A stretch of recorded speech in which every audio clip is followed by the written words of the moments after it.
Ladies and gentlemen, on today's episode, we have one of the, if not the, best bass angler of all time, Mr. Rick Clunn. We have Rick on to pick his brain about one lure in particular, the PopR. We go over the history of the PopR, how he works a PopR, the specific gear that he uses, and much more on this very special episode of Tackle Talk. Hello, everybody. I'm Bill Dance, and you're listening to Tackle Talk.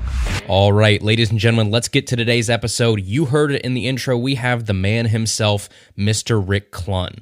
Now, this is a big episode for me because I've always wanted to talk to Rick. Rick is without a doubt one of the best, if not the best, bass angler of all time. When you ask people that question, you get a couple different answers. Rick is my vote. Usually you're going to hear either KVD or Rick Clunn. Sometimes it depends on what generation people are from, but those two guys are usually your 1-2 punch when it comes to who is the best kind of tournament bass angler of all time. Like I said, kind of two different eras there, although you can make the argument that Rick has spanned both eras, but without a doubt, Rick is an absolute legend. So a couple notes before we get to this interview. One, you'll notice that I pretty much skipped the formalities and kind of the cliche questions of how'd you get started in fishing or who's your fishing idol, all of that. One, because I've never been a giant fan of those type of questions, and I think over the years of this show, I've gotten better about trying to have unique conversations with people when I get the chance. So instead of the same old boring questions he's probably answered a billion times and you can go find online if you really want to listen to it. But two, because we only had a limited amount of time with Rick, and I really wanted to get right to the point of our conversation, which was PopRs. Rick was a pioneer when it comes to kind of the PopR as we know it today, so you'll hear us talk about that a lot in this episode. Now, another thing that I should probably mention is that Rick lives out in the middle of absolute nowhere. Like way out there. So cell reception, all that kind of stuff is not exactly stellar where he's at. So the audio on his end is probably going to reflect that, but I tried to edit it the best I can, but just kind of keep in mind that he's way out in the boonies. So I'm trying my best to make this probably sound as good as it can, but just kind of keep that in mind when you're listening to today's episode. So let's get right to it. Let's get to our conversation here. This was a bucket list episode for me. I've wanted to do this for a long time. You guys know how much I absolutely love PopRs, and Rick is kind of the godfather of modern day PopRs and, you know, this kind of technique that I owe so many of my fish to. So let's get right to it. Here is our conversation with the one and only Rick Clunn. All right, ladies and gentlemen, we are joined today by a man that needs no introduction, 4-time Bassmaster Classic champion, 1988 Angler of the Year, 2-time U.S. Open winner, 17 wins, over 100 top 10s, a Bass Fishing Hall of Famer, Mr. Rick Clunn. Rick, thank you so much for joining us today. Thank you. So I know you've probably been asked ad nauseum probably about your career successes over the decades. I'm not going to put you through that, but I do have a couple kind of big picture questions. When you have a resume that long and you've been able to accomplish everything that you've been able to do, which of those on your resume are you most proud of? What's kind of your most fond accomplishment you look back on, or is it not even on that list? Well, yeah, you have obviously I have, that list really is two different lists. You know, you have one that doesn't have anything to do with fishing, and then you have the one that is who, for my identity has been, for most of my career as an angler. Right. And that's a hard one to answer. If it's just purely competitive and satisfaction in the competitive area, probably, it's hard for me to say. It's actually two events. It's either winning the Classic the first time or winning it the third time or winning 2 U.S. Opens. And the Classic, I put it there probably a little higher because I'm not sure I would even got to fish the U.S. Opens if I hadn't won the Classic, financially speaking. I was pretty well broke when I won my first Classic, and I didn't know how much further I could go. It was my third year fishing full time, and winning it allowed me to continue my career. But then, as far as just purely what it takes to win, and when you really feel like you've accomplished something at a very high level, it would probably be the U.S. Open. And it was the U.S. Opens more in the early days than currently, maybe. The first U.S. Opens were 4-day events. Now they're 3, and it's still a challenge. And they're all on Lake Mead, which is a really unique lake, in that there's nobody there has an advantage. It's probably the most egalitarian body of water I've ever fished. There's no local advantages or anything. And yet it was held in July and August, which was brutal. And to fish it, you had to be in really good shape mentally and physically. To survive it, you had to be in good shape physically. And to win it in those 4-day events really tells you who you are as an angler. Anglers, we tend to lie a lot, but we lie mostly to ourselves. We lie more to ourselves than anyone. Yep. And but the U.S. Open won't allow you to do that. So you talked about, obviously there's kind of a difference, I guess, probably in hunger between, getting that monkey off your back and winning, a first Bassmaster Classic versus now you're, the better part of 50 years into this career. When you wake up, like say now, because it's important to probably note, you're still on the tournament trail. You're still in the Bassmaster Elite Series. You're still grinding it out, long hours, long trips, and over 5 decades. When you wake up on tournament day and you're ready to start a Bassmaster Elite Series event now, is it still the same feeling, the same kind of fire and drive that you had from day one, or does that change over time? It changes, but not in the way that diminishes it. It's kind of interesting now watching Aaron Rodgers for the Green Bay Packers and watching Tom Brady for the Tampa Bay Buccaneers. They're defying what most people think should be your life expectancy, in a sport. Your shelf life, yeah. Right, and so that's what me winning a tournament at 74, in 2019, and I was 70 something. Defied it big time, because it's once, and to kind of answer the question,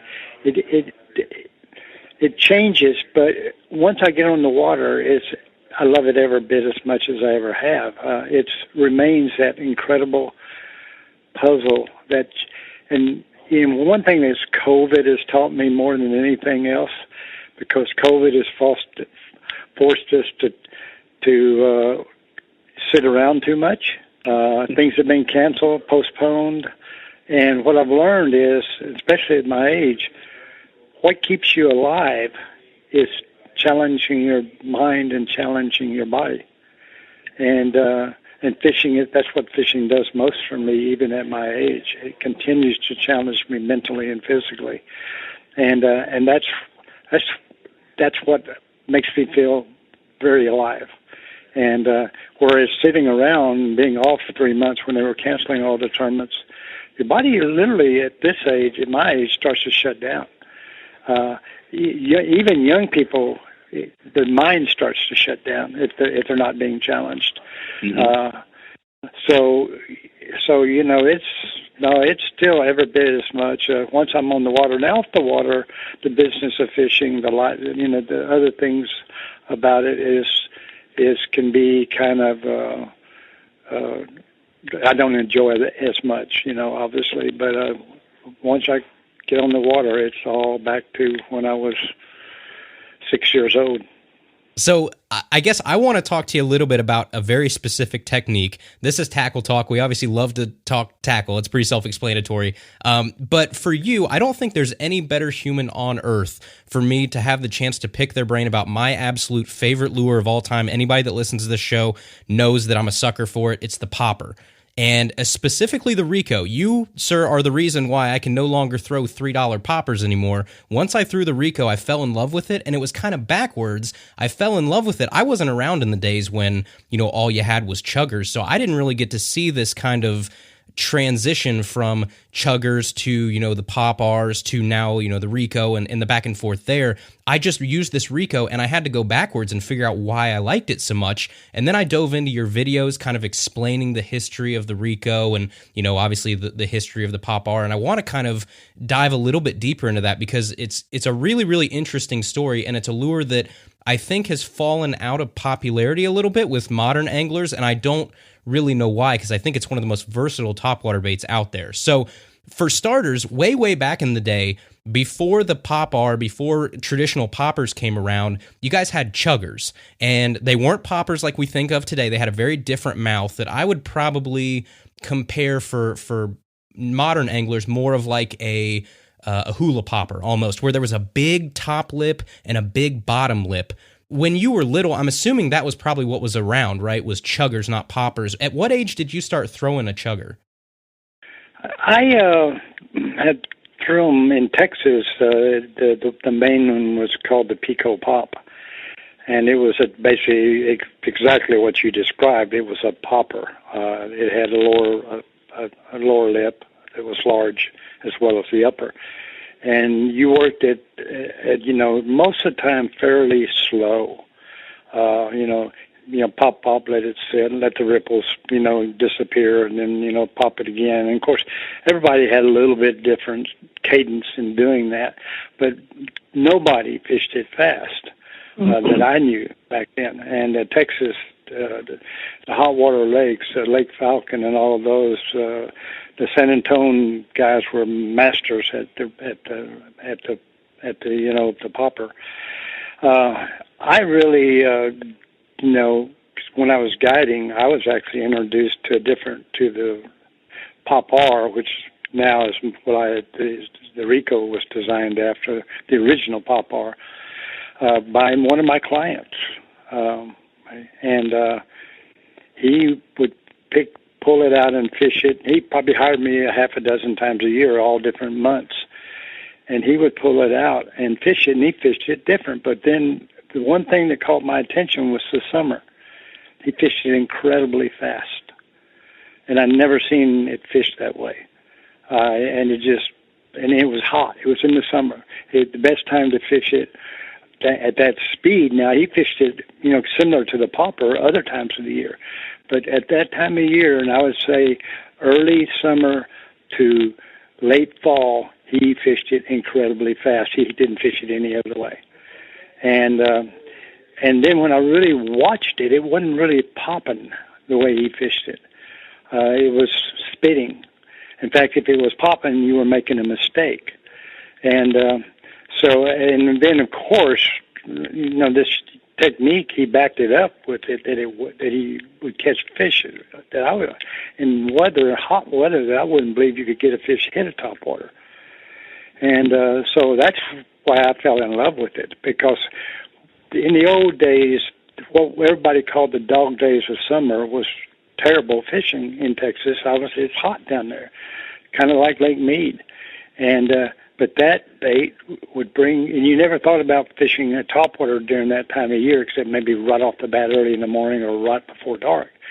But he fished this thing all day long, and with incredible results. And not only did he fish it, he could draw fish to it from depths where I have in the summer where I might be fishing a 25-foot hole dragging a worm. I mean, I never forget the first time I pulled up on the spot, and it was even tough for other baits that time of year. And it was slow, so I said, yeah, let's fish this spot. You know, 2 creek channels intersected. It was the ledge of the creek was about 18 feet deep, dropping into 30 feet. And I threw the worm out there a couple of times, and so did he. And finally, here he goes, because he always did. He reached over and grabbed that Rico. And I knew him well enough then, and I guided along well enough then, that when it's slow, don't tell a guy that you're dumb. You know, don't say, hey, that ain't going to work, because then they'll prove you a liar. So he picked that thing up and threw it out there, and, I mean, here he came with it, and the minute he stopped it, he'd pause it. You know, he wouldn't continually run it. The minute he paused it, about a 3.5-pounder ate it. He did that like 3 fish in a row, all from this, what I call a deep water wormhole. And that's really totally convinced me this bait had something to it, because not only would it work shallow, it would work, out there in suspended fish that were deep. So I really started fishing it, and I started really learning it. These were the old PopRs. And the thing was, they weren't being made anymore. They'd been discontinued. But due to my travels, across the country chasing tournaments, I'd go in every little tackle store, and I'd find 2 here and 3 there and 4 here. And there was only a couple of colors. There was bone, baby bass, and frog. I didn't care what the color was as much as just, hey, there's some. And I ended up with quite a few of them over time. And I know I had more than anybody on the planet at one time because they weren't being made. And I started having a lot of success in tournaments on it, but I kept it a secret. And then some friends of mine, my brother and a kid named Zell Rowland, guided out of the same marina I guided out of. And, of course, they slowly kind of figured out what I was doing. And I finally told them the specifics of it. But I told them that I would cut their balls off. You're going to have to, if they ever said, how to fish it. And they were good at it. And I won my second U.S. Open. My first 3 days. His first U.S. Open. I won my first 3 days were on it, and the final day I had to run up the Colorado River. So, but I kept it a secret. Even though some of my partners saw it, they didn't catch on to what I was doing with it. But anyway, Zell Rowland finally won a BASS Super Bass tournament and spilled his guts, and that's when it got popular. And Rebel tried to bring it back, but they didn't have the modes. They destroyed the old ones, and when they brought it back, they put a bigger lower lip on the bottom, which was fine with me because I knew it wasn't going to work. So that was really the key, was just this particular unique design that allowed you to fish it fast. So this gentleman that was on your boat while you were guiding him, did he know what he was doing? Was he doing it on purpose in a very kind of strategic approach at working it fast, or was it just kind of he was working it because he didn't really know how to work the popper and it was by mistake? No, I thought at first that was the case, but the more I watched him, I knew he knew exactly what he was doing. And sadly, I lost contact with him, and I would love to know that story because I never really asked him why did he all of a sudden. And I suspect he did it the same way. And here, just to give you an example, when I was fishing spinnerbaits, the first time I ever caught fish waking a spinnerbait was I was slow rolling one, and all of a sudden fish blew up behind the boat, and so I'm burning it in, and one about takes it out of my hand. And then I caught 2 or 3 more. Once they blow up around me, and I'd start burning it, and then another one I'd eat it. So I discovered it kind of purely by accident. I suspect something like that happened. He started working it fast and started getting reactions on it, and then he finally just kept doing it, and he figured out this technique. The one thing I've always wanted to know, too, and you actually mentioned it, the PopR came out, and the PopR then kind of went by the wayside, and they destroyed the molds. They tried to bring it back, but it wasn't quite the same. Did the PopR just not sell well at first, or why was it discontinued when it has become this kind of beloved, now the staple of poppers really is that design of a PopR? But in the beginning, did people just not like it? Is that why it went by the wayside? Right. It was... it was a different bait.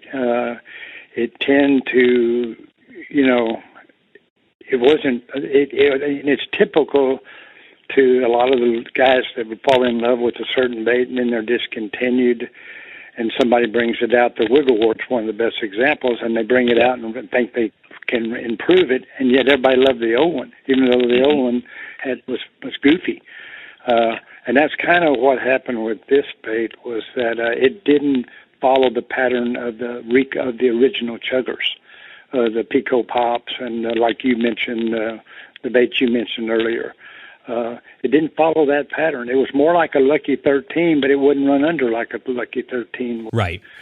So it was kind of in between the Lucky 13 action, and it was kind of in between that and a true chugger. And I think people just didn't like it, So how they fishermen go, they go back to what they like or something they think is better. So then the PopR comes back, but it's not quite the same. The lip is wrong. So then somewhere along the lines, you meet up with Labina Lures and kind of Nori Otanabe, I believe, right? And I think that's where the Rico was born. Can you tell us how that happened? Yes, actually, the original owner of Lobina Lures was Jennifer Federick, and her and Norio came to me after I won the U.S. Open, and asked me, because like I said, nobody was still making them at that time. They didn't remake that bait until Zell several years later won the Super Bass tournament on Lake Chickamauga, and that's when they remade it, even though it was wrong. But they started trying to remake it, and it slowly got out that I was fishing it fast, and that was and it's still, a lot of people didn't understand exactly how that was. So it happened over a long period of time that people figured it out. But they came to me. The thing about it, the bait was the design of the bait allowed you to fish it fast, but the components on it, the tail, the hooks, were crappy. I mean, they weren't very good. They had a tail on it that was, nothing like the feather tails that are on them now. The hooks on it, you had to pretty well take a file and just hope you could eventually sharpen them. And they just told me, can I make that bait for you? And I said, well, yeah, make it here. And I told them what I wanted. And it was because the hooks were superior, the tail was superior, the cosmetics were definitely superior, and it worked as well, and maybe even a little better in some ways. And so, yeah, we eventually, that was the birth of the Lobina Rico. So in today's day and age then, because this is the part that's interesting to me, is there is every popper under the sun on the market now, right? Every sort of, mouth design, body design, weight distribution, sound, look, right? There's a billion different options out there, but for some reason, and I'm not just blowing smoke because I'm talking to you, I'm dead serious when I say this, the Rico just flat out fishes better to me than, honest to goodness, any popper I've ever put in my hand. And, today, obviously, you've got, I'm talking everything. I'm talking the PopR, I'm talking, you mentioned Zell a couple times, the Zell Pops, everything. What do you think it is about the Labina Lures Rico that still today, with all the competition out there, makes it so dang special? Well, even though Zell kind of exposed it, and people slowly started to even learn that where my co-anglers started to watch and how I fish it, there were still certain elements of it that they still only understand that bait about 75%. All the others. And the thing was, the fact that more people were fishing that bait, it's catching more fish, even though it's not being fished right. Because it can catch fish, like I stated earlier. You can fish it the traditional ways and catch fish on it. Really what makes it unique is that time frame from early summer to late fall, where it definitely outfishes the rest of them. There's one or two that copied it exactly. They have the ability to fish it, but they don't understand how to fish it. So, and even with the Rico, very few people really understand all 100% of how you asked a minute ago, you wanted to ask about to fish that bait absolutely correct, you better not throw it under. You throw it on mono, and you don't throw it under 17-pound test. Okay, you've got to fish it. A 17-pound test mono is the perfect line to get it to work the way you want it to work. You tie directly to it. You don't put a split ring on it. And when you tie it to it, you get a real hard knot, and you take your thumb and you push the knot to the very bottom of the eye. And now you have to do that over and over during the day if you catch fish.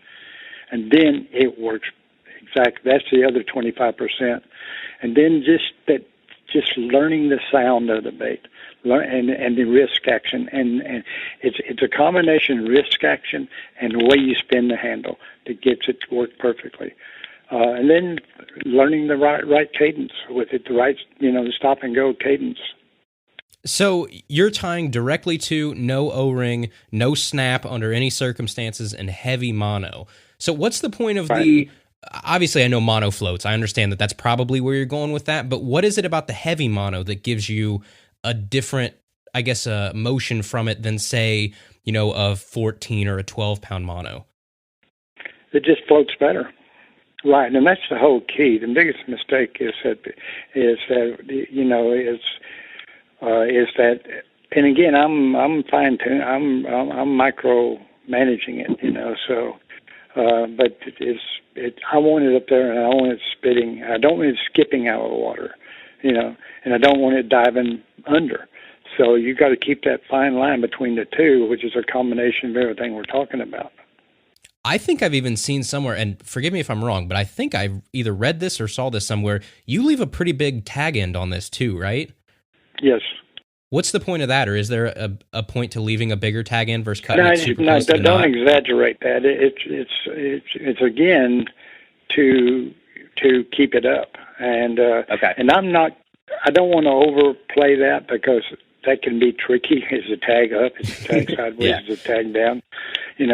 But it's mainly the main thing is to really make it work. What I would say perfectly. That knot has to be at the very bottom of the eye. Put your thumbnail down to the very bottom of the eye.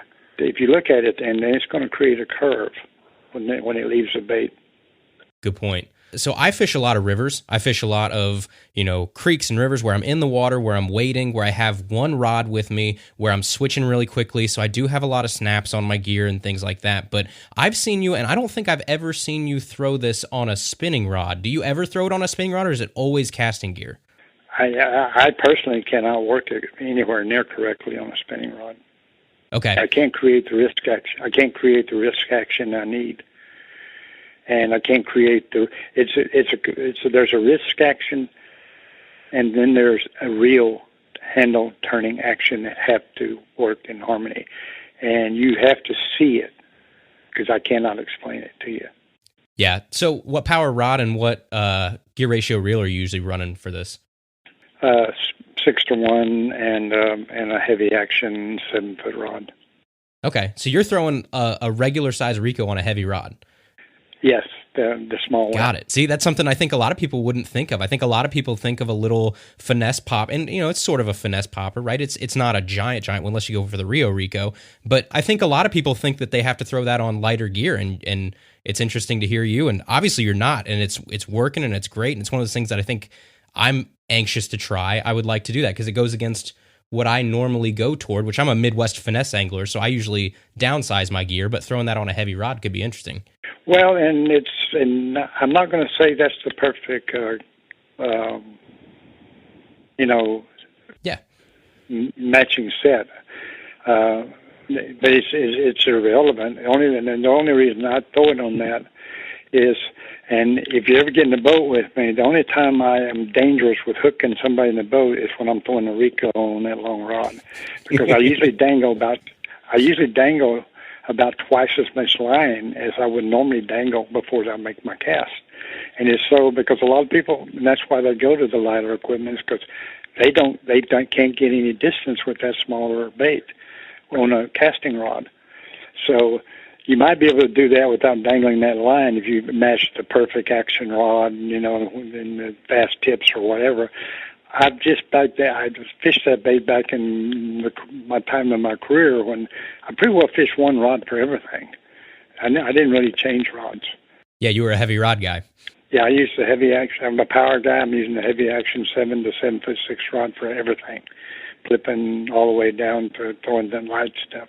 Got it. Well, I have one last question for you, and then obviously we'll let you go. I know you're a busy guy, but when it comes to color choice, I think that's something that as anglers, a lot of times, in my opinion, I think we overthink it a lot of times, especially for topwaters, because that fish is below it. You're talking about fishing this on the dog days of summer where the sun's out, where that fish is just mostly seeing contrast, I think, under the bait anyway, where the color really isn't as key of a thing. But what are your kind of go-to colors, or where do you stand on color choice for the Rico? I don't really worry about the color much, except if you're fishing slow. Then I will be more conscious of matching the hatch, whatever you think the predominant, food is that they might be feeding on, whether it's brim or some type of minnow or some type of shad. But when I'm in the summer months, I'm fishing it fast. And I stop it, but I don't stop it there and let it sit for long. And then it's coming again. So they're really, I don't believe, it's that old reaction strike. I don't believe color's playing a huge role there. But there are no absolutes. So Right. Why not match the hatch anyway? And you got your bases covered. Amen. Take that out of the equation a little bit. Well, awesome. Hey, I appreciate you stopping by today. Like I said, I know you're busy. We don't want to keep you too long, but I really appreciate you giving us some insight on the Rico. And before we let you go, can you let folks know if folks want to keep up with you and they want to keep up with what, Rick Clunn's doing, how's the Elite Series going, things like that? Can you kind of share where your Facebook is or where your website is where folks can keep up with you? Yeah, my personal Facebook, Rick Clunn, if it failed. So if you to follow me, you need to follow Rick Clunn, Professional Angler, on the Facebook. And I'll warn you, I try to, when I post something meaningful. I don't try to give you something every day. I don't like that because it forces you into putting up crap or being overly repetitive. So I really try to put something that I think is, when I enter something, I want it to truly be beneficial and giving you the best knowledge I have. I'm not saying it's perfect, but it's the best I have. And that way, so don't go there expecting something on an abundance of stuff now. So, but Rick Clunn, Professional Angler, would be the best thing at this point. Perfect. Well, ladies and gentlemen, that is our conversation with the legend himself, Mr. Rick Clunn. Rick, thank you so much for stopping by today. You're welcome.